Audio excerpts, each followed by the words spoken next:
பிஸ்மில்லாஹிர் ரஹ்மானிர் ரஹீம். தாய்ப்பாலின் முக்கியத்துவம். பச்சிளம் குழந்தைகளுக்கு தாய்ப்பால் மிக அவசியமானதாகும்.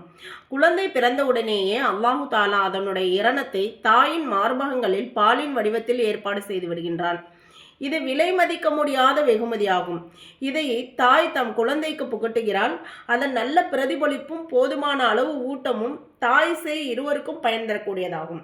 இது குழந்தைக்கு மட்டும் இல்லை, தாய்க்கும் ரொம்ப நல்லது. ஏன்னா அல்லாஹ் ஒரு விஷயத்தை உடம்புல இருந்து வெளியாத்துறானா அது வெளியாகி போயிடணும். அது உடம்புல தேங்கி இருப்பதனால நம்ம உடம்புக்கு கெடுதி தான் பிற்காலத்தில் ஏற்படுத்தக்கூடியதாக இருக்கும். தாய்ப்பாலில் முழுமையான ஊட்டச்சத்தும் புரதச்சத்தும் விட்டமின்களும் நார்ச்சத்துக்களும் உள்ளன.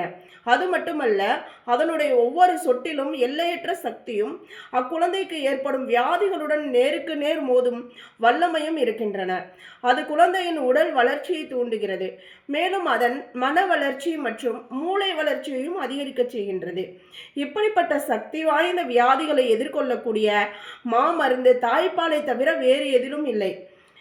பால் பவுடர், ஆடு மாடு எருமையின் பால் முதலியவற்றில் இப்படிப்பட்ட இயற்கையான ஊட்டச்சத்துக்கள் கிடையவே கிடையாது. மேலும் கால்நடைகள் ஆகியவற்றின் பால் தாய்ப்பாலுக்கு சமமாக ஆகவே முடியாது. குழந்தைக்கும் பால் புகட்டுவதால் தாயின் உடல் நலமும் நன்றாக இருக்கும். மேலும் பால் புகட்டுவதால் மார்பகம் மற்றும் கர்ப்பப்பையின் வியாதிகளிலிருந்து அப்பெண் பாதுகாக்கப்படுகின்றாள். மேலும் மனவியாதி, கேன்சர் முதலான கொடூரமான வியாதிகளிலிருந்து காக்கப்படுகிறாள். சுபஹானல்லாஹ். அதுதான் அல்லாஹ் ஒரு விஷயத்தை நம்முடைய உடம்பிலிருந்து வெளியேற்றி அது குழந்தைக்கு போகணுன்றப்போ அதனுடைய ஹக்கு குழந்தைக்கு போய் சேர்ந்துடணும். இல்லை அதை நம்ம குழந்தைக்கு கொடுக்கலைன்னா அது நம்மளுடைய உடம்புக்கு மிகப்பெரிய கேடு விளைவிக்கிறது. அல்லாஹ் பாதுகாக்கணும்.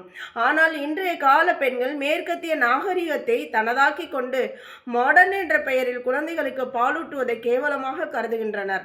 மேலும் பாலூட்டுவதை பழமை காலத்து பழக்கம் என்றும் கால்நடைகளின் பழக்கம் என்றும் நினைக்கின்றனர். அத்துடன் அதை மடத்தனம் என்றும் ஏழ்மையின் அடையாளம் என்றும் கருதுகின்றனர்.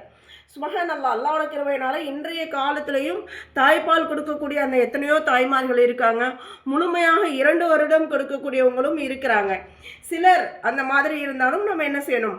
மாற்றிக்கணும். ஏன்னா அல்லாஹ்வுடைய அந்த வார்த்தைக்கு நம்ம முக்கியத்துவம் கொடுத்தாதான் நாம் வெற்றி பெற முடியும் இன்ஷா அல்லாஹ். ஆகவே குழந்தைகளுக்கு செயற்கை பால் பவுடர்களை வாங்கி புகட்டுகின்றனர்.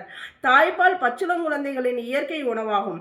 அதை புகட்டாமல் இருப்பது குழந்தையின் உரிமையை பறிக்கும் குற்றத்திற்குரிய செயலாகும். குர்ஆன் மஜீதில் குழந்தைகளுக்கு தாய்ப்பால் புகட்டும்படி அறிவுறுத்தப்பட்டுள்ளது.